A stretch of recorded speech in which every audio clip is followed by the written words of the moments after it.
Assalamualaikum warahmatullahi wabarakatuh. Alhamdulillah nahmaduhu wa nasta'inuhu wa nastaghfiruhu wa natubu ilayh wa na'udzu billahi min shururi anfusina wa min sayyiati a'malina. May yahdihillahu fala mudilla lahu wa may yudlil fala hadiya lahu. Asyhadu an la ilaha illallah wa asyhadu anna Muhammadan 'abduhu wa rasuluhu la nabiyya ba'dahu. Allahumma shalli wa sallim wa barik wa an'im ala sayyidina wa habibina wa qurrati a'yunina Muhammadin wa ala alihi wa ashabihi wa man sara ala nahjihi ila yaumiddin. Amma ba'du, fa ya ayyuhalladzina amanu taqullaha haqqa tuqatih wa la tamutunna illa wa antum muslimun. Para masyayikh, para ustaz yang saya muliakan, Bapak, Ibu-ibu, adik-adik sekalian yang saya hormati, alhamdulillah pada malam hari ini Allah SWT himpun kembali kita di majelis yang mulia ini di salah satu rumah Allah SWT. Semoga Allah SWT menaungi kita dengan naungan rahmatnya. Allah berikan kita lapis-lapis keberkahan. Allah sebut-sebut kita di antara penduduk langit, di antara para malaikat, dan Allah ampuni dosa kita sehingga tidaklah keluar dari majelisnya kecuali Allah SWT ampuni semua dosa kita. Dan semoga langkah kaki kita yang kita langkahkan ke majelis ini Allah hitung sebagai langkah kaki yang berat timbangannya di akhir nanti. Alhamdulillah, tak lupa salawat dan salam semua terlimpah kepada Sayyidina Muhammad SAW, baginda Muhammad SAW, yang hari ini kita kembali mengkaji sebagian dari sirahnya, perjalanan hidup beliau. Juga tak lupa semoga salawat dan salam terlimpah kepada para sahabat yang mulia, juga kepada para keluarga beliau, anak cucu, keturunan beliau, dan orang-orang yang mengikuti beliau, yang berjuang di atasnya, memelihara sunnah-sunnahnya, dan memegang teguh risalahnya hingga yaumul qiyamah, dan termasuk kita menjadi bagian dari orang-orang itu. Dan semua kita Allah SWT memberikan kita syafaat, ya. Dan semoga Allah mengizinkan Rasulullah SAW untuk memberi syafaat kita semua. InsyaAllah pada malam hari ini kita akan lanjutkan pembahasan masih di seputar Isra Mi'raj, ya. Kita kemarin sudah naik ke berapa? Ke langit yang ke berapa? Ke-8, ya. Ke berapa? Ke-7, ya. Langit 7 apa 8? 7, ya, sampai 7. Di 7 itu ketemu siapa saja? Hah? Ketemu siapa di langit ke-7 itu? Hah? Ibrahim alaihissalam. Lagi ngapain Ibrahim alaihissalam? Lagi ngapain bapaknya para nabi, Nabi Ibrahim itu? Lagi ngapain? Lagi bersandar. Bersandar? Layah-layah di mana? Di Baitul Ma'mur. Di Baitul Ma'mur. Quran dulu sebelum diturunkan Allah ke langit dunia itu mampir dulu di Baitul Ma'mur, disimpan di situ. Ya. Baitul Ma'mur itu adalah tempat yang maha tinggi, ya Allah yang tahu. Kalau memang menggambarkan betapa besarnya Baitul Ma'mur itu, setiap hari dimasuki berapa? 70.000 malaikat setiap hari masuk ke situ. Masuk ke situ, enggak balik-balik. Masuk situ. Kalau di sini ada tempat, ya, masjid ini masuk 70 orang saja tiap hari, penuh nggak kira-kira? Penuh. Karena tempat di dunia itu kalau dimasuki tiap hari oleh makhluk Allah, ya, apa saja itu penuh pasti. Tapi yang namanya Baitul Ma'mur itu nggak penuh-penuh sampai sekarang, ya, sampai sekarang nggak penuh-penuh. Dan jangan lupa di situ juga Jibril bersama Nabi Muhammad SAW menemui malaikat penjaga langit yang ke-7. Dia pun ditanya itu, ya, ditanya, siapa itu, siapa yang bersamamu? Karena semua kenal sama malaikat Jibril. Nabi Muhammad, apakah dia diberi izin? Iya, diberi izin masuk. Ya, ketemu dengan Ibrahim alaihissalam. Ya, ketemu dengan Ibrahim alaihissalam. Kemudian Ibrahim pergi bersamaku ke Sidratul Muntaha, di langit yang ke-7. Ini enggak semua nabi masuk situ, ya. Allah alam sahabat, apakah Sidratul Muntaha sebenarnya sidr itu pohon sidr, guys, pohon bidara. Apakah seperti bidara itu yang kita ketahui bidara itu ya, yang menurut para ahli ruqyah itu sebagai pohon yang bisa mengusir setan ya. Allah alam bisawab, saya juga belum ketemu dalilnya. Tapi jelas itu dipakai sama kawan-kawan yang berprofesi sebagai peruqyah itu. Tapi Sidratul Muntaha itu daunnya itu seperti daun telinga gajah, besar-besar begitu. Kalau sidr di tempat kita kan cuma segini-gini ya, segini-gini tempatnya, kecil-kecil, rasanya sepet-sepet nggak enak gitu, ya. Kemudian batangnya berduri, buahnya kecil-kecil sepet, ya. Rasulullah pernah menggambarkan di surga itu nanti buah bidara itu besar-besar dan tidak berduri. Kalau Sidratul Muntaha, sidr muntaha yang paling akhir itu daun-daunnya seperti daun telinga gajah dan buahnya seperti tempayan besar-besar. Wallahu a'lam. Ketika dia diperintah Allah SWT, dia berubah menjadi sebuah entah pohon ya yang sangat indah, saking indahnya tidak bisa digambarkan oleh makhluk. Ya, ada begitu, nggak bisa digambarkan pokoknya yang tahu baru bisa ngomong. Pengomong nggak akan bisa menggambarkan secara sempurna, ya, itu. Kemudian Allah SWT mewahyukan kepada Nabi Muhammad perintah 50 salat sehari semalam. 50 salat sehari semalam. Waktu kita itu dalam sehari semalam berapa waktunya? 24 jam. Berarti setiap setengah jam kurang lebih kita itu sholat. Kira-kira gimana? Berat apa enggak? Berat. 5 waktu aja bagi sebagian orang sangat berat. Dan sebenarnya setiap perintah Allah itu berat sebenarnya. Yang kuat hanya orang beriman. Semua perintah itu berat. Semua perintah hakikatnya. Makanya orang munafik itu Allah katakan wa idza qamu ilas shalah qamu kusala. Orang munafik itu kalau dia sholat pasti malas-malasan. Kenapa? Karena berat. Ya. Kalau dia ngerjakan pasti bukan karena Allah. Pasti hanya nggak mau dilihat kok orang Islam nggak sholat. Hanya pengen dilihat manusia. Maka berat. Yang tahu berat itu siapa? Ternyata yang tahu berat adalah Nabi Musa alaihissalam. Nabi Musa punya kekhasan Nabi Musa memimpin Bani Israel. Dan di Quran itu kisah tentang Musa itu kisahnya dari mulai Nabi Musa kecil sampai Nabi Musa punya kerajaan memimpin ya, dan mengalahkan Fir'aun. Tahu sekali watak Yahudi, tahu sekali watak Bani Israel. Bani Israel itu ngeyel kalau diperintah tuh rumit, suka menguji Nabi, minta ketemu sama Gusti Allah, ya, minta didatangkan makanan, kemudian minta kapan menang, minta pemimpin, minta supaya ada sesembahan seperti sesembahannya orang-orang seperti sesembahnya kaum Fir'aun, ya, kayak gitu. Maka Samiri itu kan, ketika Nabi Musa pergi menemui Allah SWT di Bukit Tursina, kemudian dakwahnya diambil alih oleh saudaranya yaitu Harun.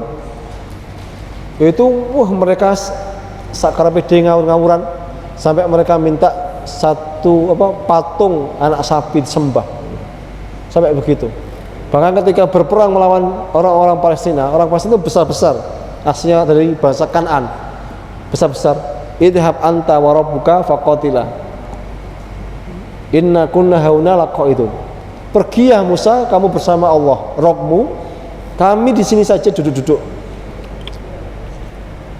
nunggu engkau memenangkan peperangan bersama Allah.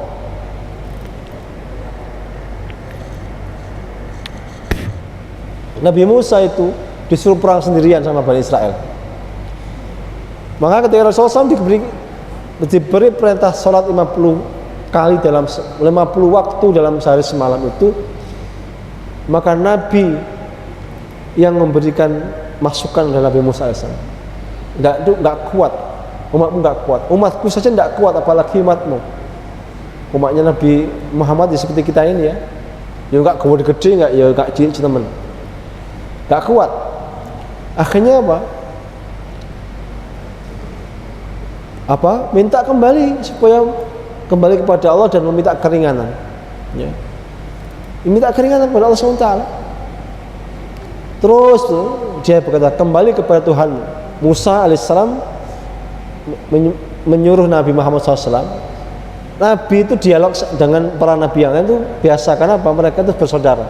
Seperti halnya kita bisa ngobrol enak dengan adik atau kakak kita kan? Nabi juga sama, kata Nabi, semua Nabi itu bersaudara. Semua Nabi bersaudara, kenal mereka, semua kenal. Bahkan ketika Rasul sampai ke langit itu, beliau kan menyolati mereka, menyolati seluruh Nabi. 124 ribu Nabi itu sholat rame-rame, yang imami Rasulullah. Kata ulama itu rohnya saja, bukan fisiknya, di Masjidil Aqsa. Yang imami siapa?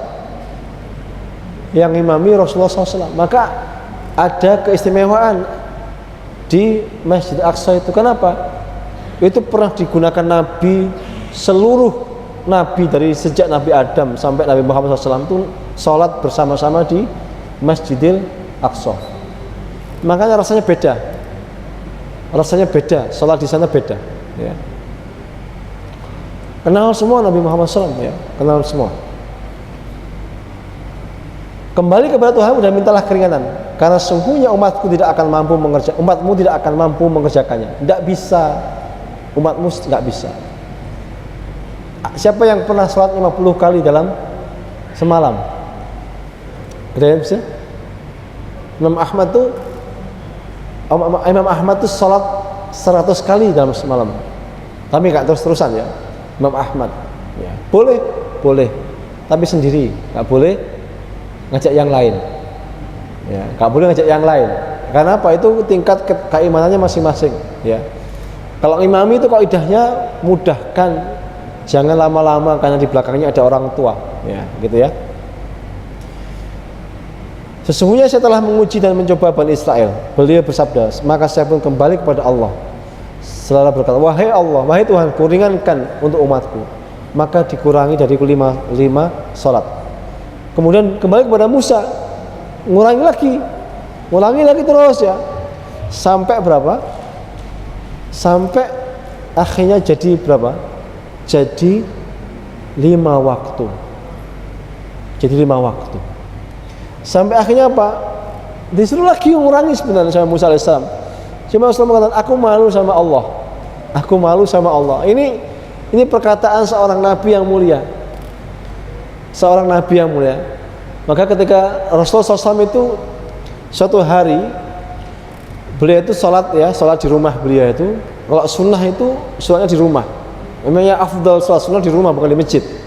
Yang afdal. Kalau yakin tidak telat ke masjidnya, Rasulullah itu menghidupkan rumahnya dengan sholat, ya, dengan doa dan baca Quran. Itu sebagai haknya rumah. Nah, ketika di rumahnya beliau di Aisyah, rumah Aisyah itu kecil sekali. Itu bayangkan kecilnya rumah Rasulullah itu. Ketika Nabi sholat, itu Aisyah di depan beliau. Kalau Rasulullah berdiri, itu Aisyah selonjor kakinya, selonjor, masih tidur. Kalau Rasulullah sujud, baru ditekuk kakinya, ditekuk. Berarti rumahnya kecil, mungkin 2 meter itu. Kalau jenengan pernah ke Madinah, kan ada petak-petak begitu ya. Istri Rasulullah itu ada 7 ya, petak-petak begitu. Itu kecil sekali rumahnya, kayak rumah petak. Hari ini kalau pernah di Jakarta ada rumah petak, yaitu rumah yang tidak punya pintu belakang, tidak punya kamar. Ya kamar yaitu satu vokal itu. Itu kalau Rasulullah berdiri, kakinya selonjor depan Rasulullah. Kalau Rasulullah sujud, ditarik Rasulullah sholat lama sekali sampai bengkak kakinya. Kemudian Rasulullah, kenapa panjenengan iki sholatnya kok begitu keras? Padahal dosa jenengan yang lama Allah ampuni, dan dosa jenengan yang akan datang pun diampuni. Ini maha rahmanya Allah SWT. Kemarin ada yang puasa Syawal atau semua puasa Syawal? Semua Syawal apa enggak? Ada yang enggak? Siapa yang puasa Syawal seperti dia apa? Berpuasa setahun penuh, ya kan? Berarti ada, paling tidak ada dosa-dosa yang terampuni dengan pahala puasa itu kan. Nah, Rasulullah lebih mulia daripada kita, ya, yang puasanya pasti lebih bagus, lebih sempurna dari puasa kita. Itu kalau sholat sampai bengkak kakinya. Jangan pernah nggak rasain bengkak begitu? Paling pas tarawih Ramadan aja ya, dikasih fresh care ya, panas gitu ya. Rasulullah bengkak beneran. Kemudian afala akunu abdan syakura, kata beliau kepada Aisyah, apakah aku nggak pengen menjadi seorang hamba yang bersyukur? Mirip dengan jawaban beliau, aku malu sama Gusti Allah. Wes dikasih 50 kali dalam semalam tak tawar terus. Udah kasih 5 waktu, duhur, asar, maghrib, isya, subuh, kok disuruh lagi sama Musa untuk menawar lagi. Itu Rasul mengatakan, aku malu. Sungguh saya telah kembali kepada sampai saya pun malu kepada Allah sepadanya. Malu beliau itu. Rawahu Muslim. Jadi malu kepada Allah ini, masya Allah, bagus sekali. Malu yang dibolehkan, malu kepada Allah. Ya. Malu, aku ini malu. Tiap hari aku dikasih makan gratis sama Gusti Allah. Tiap hari aku dikasih rezeki, aku dikasih macam-macam. Bahkan kalau dihitung antara ibadah kita dengan apa yang Allah berikan tidak seimbang. Seakan-akan nikmatnya lebih banyak daripada ibadah kita kepada Allah. Makanya jangan ada yang pernah merasa bahwa kita ini layak masuk surga karena amal kita. Nggak ada yang layak sebenarnya. Kenapa? Kalau dihitung dengan nikmat Allah saja, dulu ada Bani Israel, ada namanya siapa? Seorang Bani Israel itu dia sudah ibadah kepada Allah 70 tahun atau lebih. Umat dulu panjang-panjang. Kemudian dia diperlihatkan ya mukjizat Allah SWT, tanda-tanda kuasa Allah SWT, bahwa orang masuk surga itu kan bisa bukan karena amalnya. Tapi dia tidak mau, aku nggak mau masuk surga karena rahmat Allah, tapi aku kepingin masuk surga karena amalku. Ditimbang, ternyata timbangan amal itu nggak bisa memenuhi mata satu saja. Satu mata diambil, ditimbang sama amalnya itu nggak cukup amalnya. Berarti lebih banyak matanya, kenikmatan mata itu lebih banyak daripada timbangan amalnya. Maka orang masuk surga itu bukan karena amal. Terus kenapa di sholat, kenapa di puasa, kenapa kita harus ngaji? Karena hal-hal baik itu akan mengundang rahmat Allah, dan rahmat Allah itu yang menjadi syarat kita bisa masuk surga. Terus dapat sholat 5 waktu. Makanya istimewa, sholat 5 waktu istimewa. Kenapa? Karena perintah Allah yang lain itu datangnya dengan wahyu yang biasa. Wahyu datangnya macam-macam caranya, ketika malam, ketika siang, dengan suara gemerincing, dengan macam-macam suaranya, itu bentuknya macam-macam. Kemudian Rasulullah sampaikan bahwa Allah berfirman begini. Ya ayyuhalladzina amanu. Itu firman Allah. Biasanya kalau ya ayyuhalladzina berarti perintah. Perintah apa? Kutiba alaikumusiyam, telah diwajibkan atas kalian berpuasa, kama kutiba alal ladzina min qablikum, sebagaimana sudah diwajibkan yang umat yang terdahulu. Wahyu perintah puasa itu datangnya melalui Quran, firman Allah dari Jibril. Semua begitu, semua perintah, baik itu perintah-perintah yang akhirnya menjadi wajib atau perintah-perintah yang akhirnya menjadi sunnah, ya. Dan seluruh larangan pun demikian, kecuali sholat. Salat tanpa perantara Jibril, langsung Allah SWT berfirman kepada Nabi Muhammad SAW, ya, langsung Ibaratnya ya, ada satu kelas, kemudian kelas itu ada wali kelasnya atau ketua kelas. Guru itu memerintahkan kepada ketua kelasnya, nanti sampaikan kepada anak-anak, begini tugasnya ini, PR-nya ini. Semua tugas disampaikan melalui perantara ketua kelasnya. Tiba-tiba ada satu hal, langsung salah satu orang dipanggil ke ruangan guru. Ini perintahnya, ini perintahkan kepada teman-teman begini, enggak di depan ini, tapi khusus dipanggil seperti Isra Mi'raj ya, seperti Isra Mi'raj, perintah salat khusus. Maka salat ini khusus, makanya salat itu Rasulullah sebutkan as-salatu imaduddin ya, wa man aqamaha faqad aqamad-din wa man hadamaha faqad hadamad-din. Salat itu adalah tiang agama ya, siapa yang menegakkannya dia sudah menegakkan agama, siapa yang merobohkannya maka dia juga merobohkan agama. As-salat apa? Al-farqu bainal mu'mini wal kafir.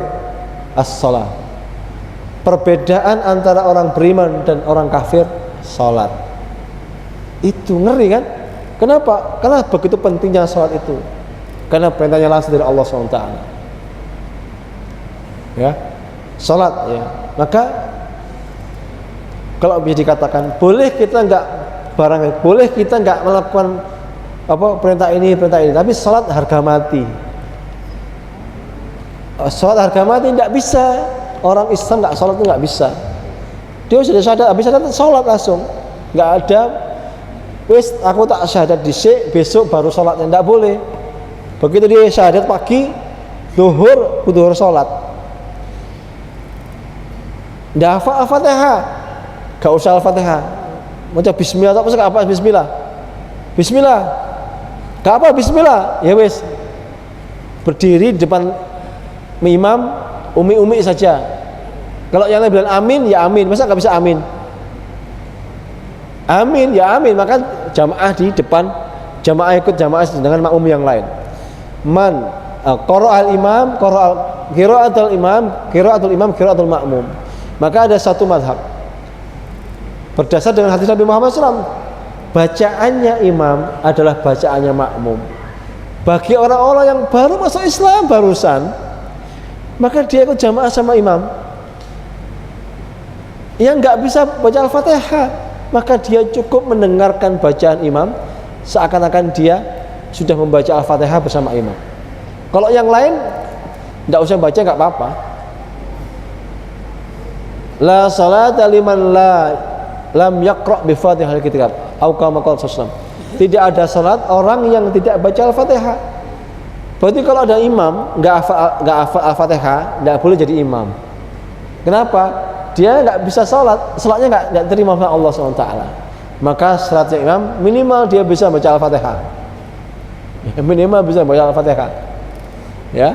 Kalau enggak ada salat, kalau enggak ada bacaan Al-Fatihah, itu pentingnya salat. Langsung ketika masuk Islam langsung salat siangnya ya. Malam dia syahadat, masih ada waktu isya, maka dia langsung salat isya ya, langsung salat isya. Begitu, gak ada jeda-jedaan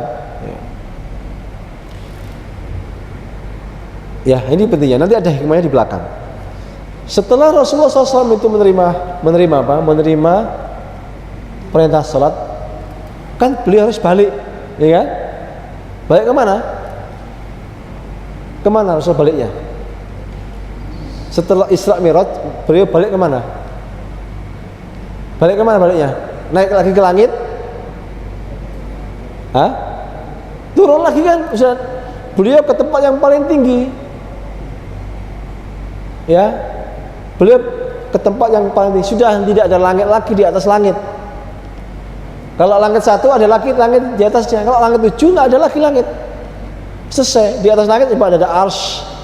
Ar-Rahmanu 'alal arsy istawa.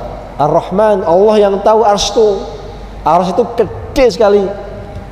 Besar, lebih besar daripada langit dan bumi. Langit dan bumi itu kalau dibandingkan dengan arsy itu seperti apa? Kita lemparkan cincin yang masuk ke jari manis kita ini, kita lemparkan cincin kemana? Hah? Ke padang pasir. Mana yang arsy, mana yang alam semesta ini? Hah? Arsy adalah padang pasir itu, semestanya adalah cincin itu. Besar sekali. Allah alam besar, nggak bisa. Maka nggak boleh datang orang tanya, nggak boleh. Bagaimana arsy itu nggak tahu. Perbuatan apa Allah di atas, ya juga nggak tahu, nggak boleh tanya. Kenapa? Itu dengan iman. Dibayangkan juga nggak bisa. Pembayangan yang boleh tadi itu. Arsy itu padang pasirnya, cincin itu alam semestanya. Segitu besarnya arsy itu. Ya, dan itu dipegangi malaikat. Ya apa kekuatannya Allah alam bisawab. Ya. Turun ke bumi. Ngapain turun ke bumi?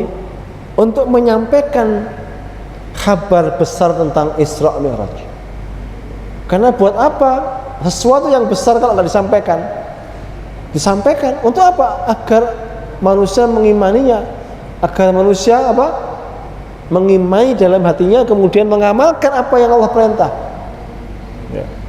Lihat, ini yang pertama kali adalah sebenarnya bukan Abu Bakar dulu, tapi kisah ini lebih baik disampaikan terlebih dahulu daripada kisah yang lain. Karena apa? Keimanan Abu Bakar. Sebuah riwayat mengatakan, ya, orang-orang musyrik datang kepada Abu Bakar radhiyallahu an karena mereka datang lebih dulu. Disebut dalam riwayat bahwa Rasulullah SAW itu orang yang pertama beliau temui adalah Abu Jahal. Tapi kita nggak bahas Abu Jahal dulu, ya. Kemudian orang musyrik itu baru cerita kepada Abu Bakar karena Rasulullah tidak menemui Abu Bakar lebih dulu. Apa yang mereka sampaikan? Lihatlah apa yang telah diucapkan oleh temanmu. Siapa temanmu? Namanya Nabi Muhammad SAW. Abu Bakar temannya Rasulullah, sahabatnya, sahabat. Rasulullah tidak bilang murid, ini sahabat. Sahabat itu lebih tinggi daripada murid, lebih dekat, lebih tinggi, lebih akrab, ya, seperti saudara. Lihatlah apa yang dikatakan oleh temanmu, sallallahu alaihi wasallam. Apa yang beliau ucapkan, kata Abu Bakar. Orang-orang musyrik berkata, dia menyangka bahwa dia telah pergi ke Baitul Maqdis. Baitul Maqdis kemarin berapa? Kalau perjalanan dengan onta dari Mekah ke Baitul Maqdis itu berapa hari? Berapa hari? 40 hari. Kurang. Sekitar 2 bulan perjalanan dengan onta. Masa orang-orang berkata, dia menyangka bahwa dia telah pergi ke Baitul Maqdis, ya, tadi malam, ya. Kemudian dinaikkan ke langit, dan peristiwa itu terjadi hanya dalam waktu semalam. Sebagai gambaran, dulu orang-orang tua kita haji itu berapa? 4 bulan. 4 bulan berangkat dari Indonesia naik perahu sampai ke Mekah 4 bulan. Kebayang jauhnya 4 bulan itu ya sehari semalam. Sehari semalam. Sehari semalam dihitung 4 bulan. Jadi 4 bulan itu sekitar 30 kali 120 hari, ya, 30 kali 4. Itu tidak ada siang tok, siang dan malam, ya. Maka mereka kaget, kok bisa peristiwa ini hanya ditempuh dalam waktu semalam saja? Gak masuk akal. Abu Bakar mengatakan, jika memang beliau yang mengucapkan itu, maka sungguh berita tersebut benar sesuai dengan yang beliau ucapkan. Karena sesungguhnya beliau adalah orang yang jujur. Langsung begitu. Itu harusnya iman begitu. Ketika kita dapatkan ayat, ketika kita dapatkan hadis, baru kita dapatkan, atau baru kita baca di sebuah kitab, kita bolak-balik, ternyata ada kitab yang isinya adalah firman Allah, yang isinya adalah hadis Rasulullah SAW. Kita belum mendengar sebelumnya. Harusnya seperti Abu Bakar. Ini Rasulullah yang bilang, iya, aku beriman. Oh ya, langsung diamalkan. Sik. Nah, kalau udah sik ini udah tingkatan levelnya lebih rendah daripada level yang pertama. Kenapa kok engkau bilang begitu? Kata orang-orang musyrik. Aku membenarkan seandainya berita tersebut lebih dari yang kalian kabarkan. Seandainya lebih, misalnya Nabi itu dari Mekah ke Baitul Maqdis kemudian ke langit hanya saatan, 1 jam saja, itu Abu Bakar langsung bilang iya.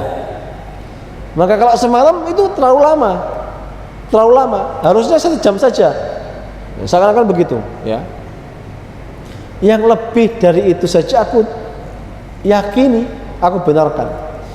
Aku membenarkan berita langit yang turun pada beliau.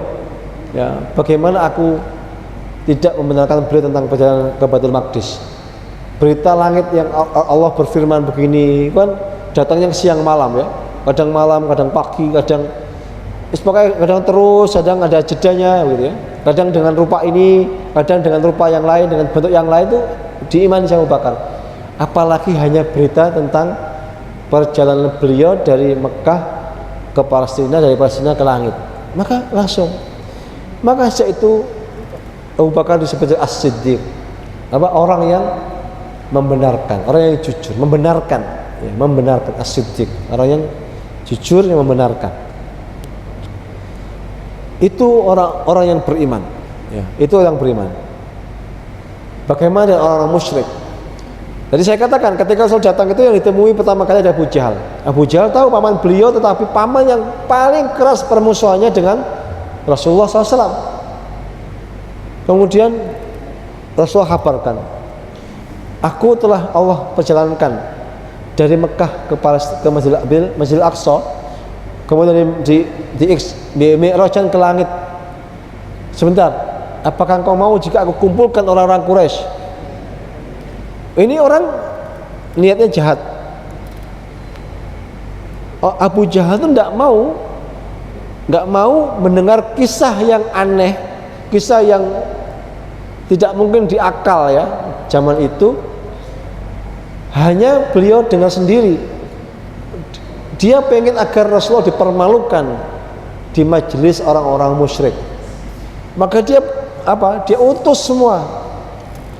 Dia undang semua. Ada Al-Mut'im bin Adi. Mut'im ini dulu pernah memberi syafaat kepada Rasulullah SAW ketika beliau dari Taif itu, beliau tidak bisa masuk Mekah. Setelah dibawa oleh Mut'im bin Adi ini, beliau bisa masuk, dilindungi sama beliau. Didatangkan ada Ammar bin Hisham, didengkot musyrik. Ada Walid bin Mughirah. Ini siapa? Khalid bin Walid bin Mughirah, keluarganya Khalid bin Walid. Semua mendustakan. Dan bahkan mereka mengatakan Rasulullah tukang sihir. Rasulullah tukang sihir.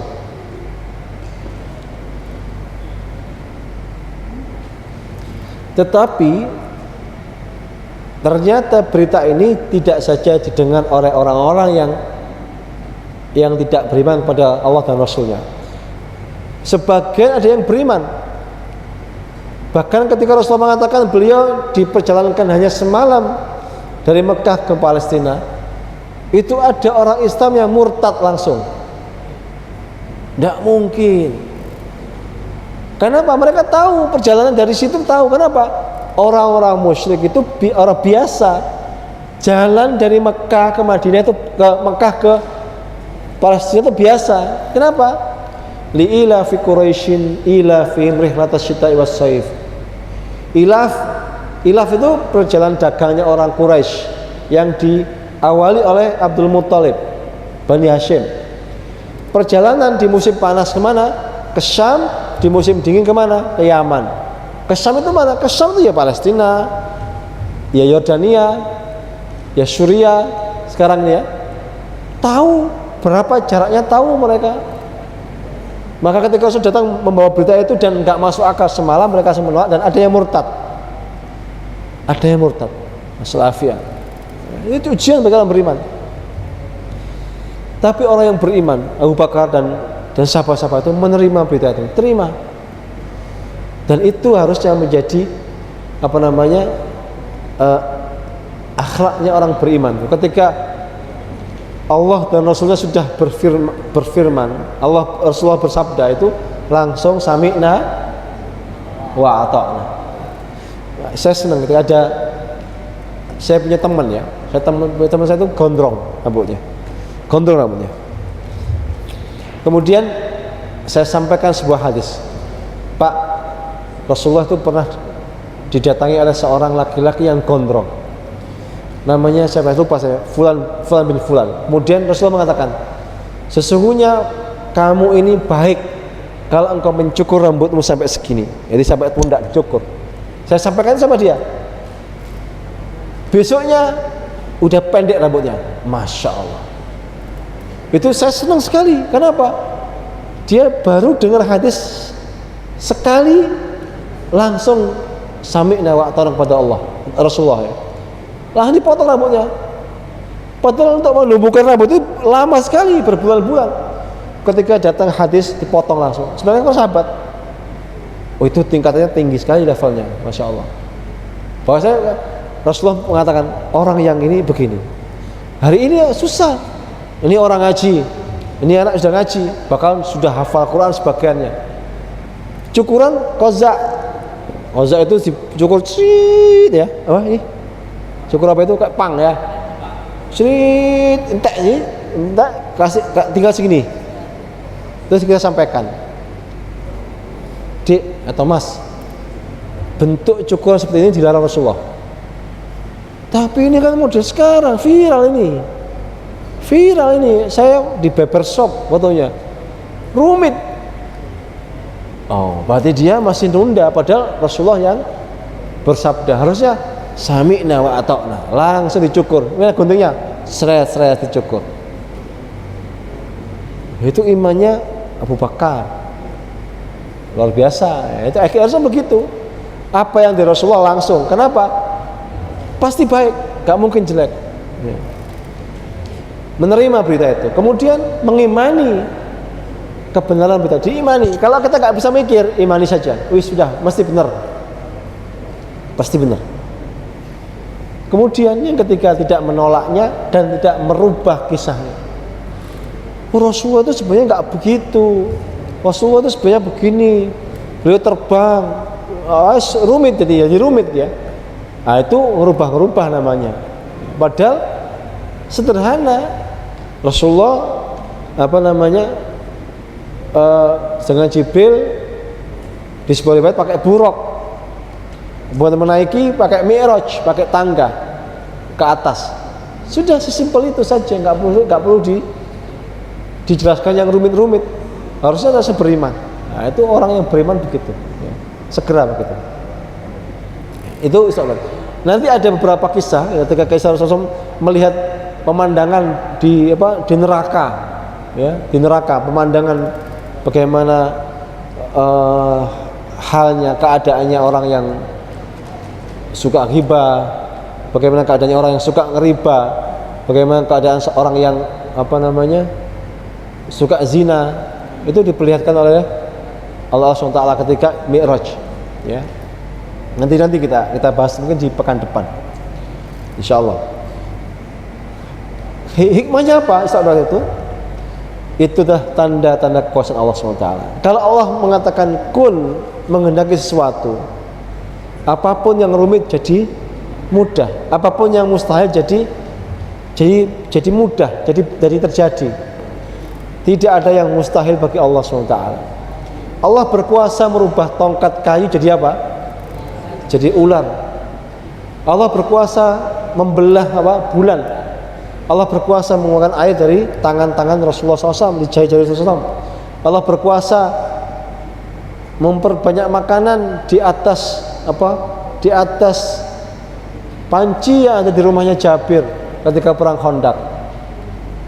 Bahkan Allah mengatakan seandainya panci itu enggak diturunkan oleh Jabir dari tungku itu, mungkin sampai hari ini kita bisa menikmati hidangan kambing yang disiapkan oleh istri Jabir. Sampai begitu. Terus begitu, itu mukjizat Rasulullah SAW yang Allah kehendaki. Isra Mi'raj juga begitu ya. Kekuasaan Allah SWT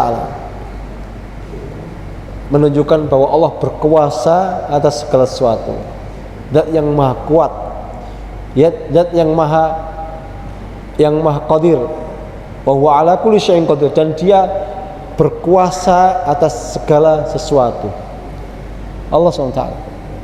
Kemudian Isra Mi'raj menunjukkan keutamaan Nabi Muhammad SAW di atas seluruh nabi. Ada nabi yang diangkat sampai ke langit? Hah? Ada Nabi Isa alaihissalam. Tapi di level berapa? Di tingkat berapa? Ya kan? Enggak disempurnakan syariatnya seperti Rasulullah SAW. Maka Rasulullah sendiri yang diangkat dengan fisik dan ruhnya, lahir dan batinnya beliau.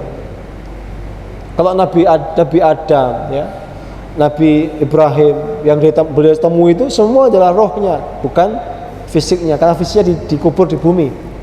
Rasulullah ke atas sendiri ya. Itu keutamaan Nabi Muhammad SAW. Kemudian menunjukkan keimanan para sahabat, karena mereka meyakini kebenaran itu. Karena enggak semua,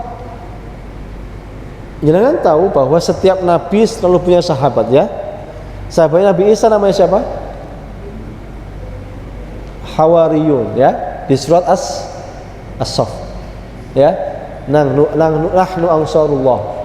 Hawariyun itu imannya bagaimana? Imannya itu kepengen lihat Allah. Wahai Nabi, turunkan kepada kami ya, mintalah kepada Allah supaya menurunkan makanan ma'idatan minas sama liyakuna idan li awwalina wa akhirina. Wahai Nabi, mintalah kepada Allah Rabbmu untuk menurunkan makanan dari langit sebagai apa? Sebagai pesta pora bagi orang-orang yang datang sebelumnya, yang di awal ataupun datang setelahnya. Kayak gitu dikasih sama Allah. Kasih apa? Mana was salwa. Dikasih apa itu? Dikasih bebek goreng. Bukan bebek ya, apa mana was salwa, pokoknya sejenis burung ya. Dan itu bakar, bayangkan, bebek bakar, apa burung bakar. Itu enaknya gimana itu? Tapi dasarnya umatnya Nabi yang terdahulu gak puas. Wahai Nabi, mana adasnya, mana basolnya, wa basoliha, wa adasi wa basoliha, ya kurang. Mana acarnya? Nggak enak kalau hanya mana wasalwa goreng tanpa acar, minta acar. Ya, Allah SWT, jangan adzan dulu ya, baru kita lanjut lagi. Barakallahu fikum. Silakan adzan dulu.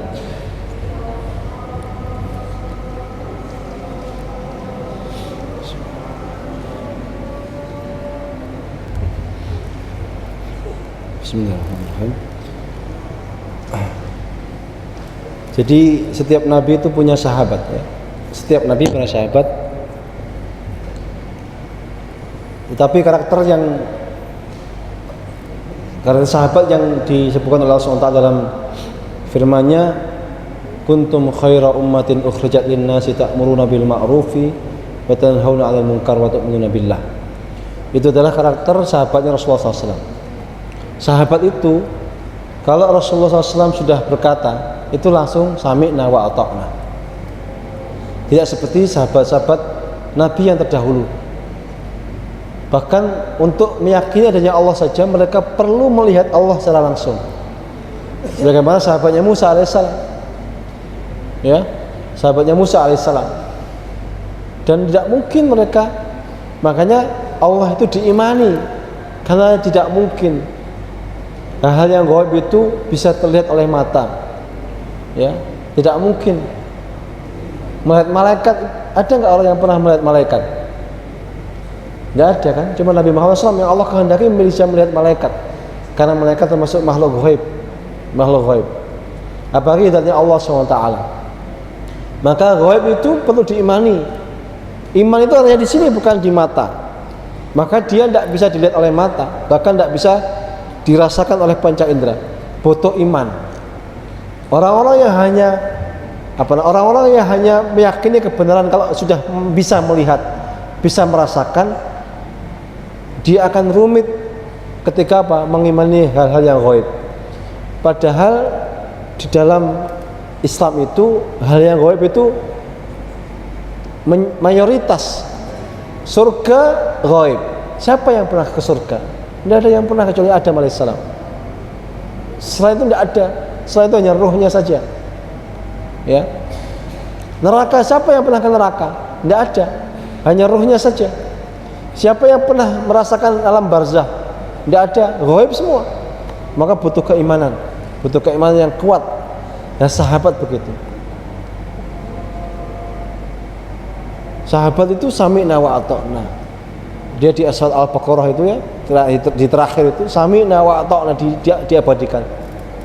Rabbana la tu'akhidna in nasina aw akhtana rabbana wa la tahmil 'alaina isran kama hamaltahu 'alal ladzina min qablina rabbana wa la tuhammilna ma la taqata lana bih wa'fu 'anna waghfir lana warhamna anta maulana fansurna 'alal qaumil kafirin. Itu sebenarnya pernyataan para sahabat yang diabadikan oleh Allah SWT. Itu sahabat Nabi Muhammad luar biasa. Makanya Allah puji, kalian adalah umat yang terbaik, yang ukhrijat linnas, yang dikeluarkan oleh Allah dari manusia untuk manusia. Sahabat itu Allah keluarkan dari manusia dikeluarkan sahabat, karena manusia jumlahnya banyak. Sahabat hanya mungkin puluhan ribu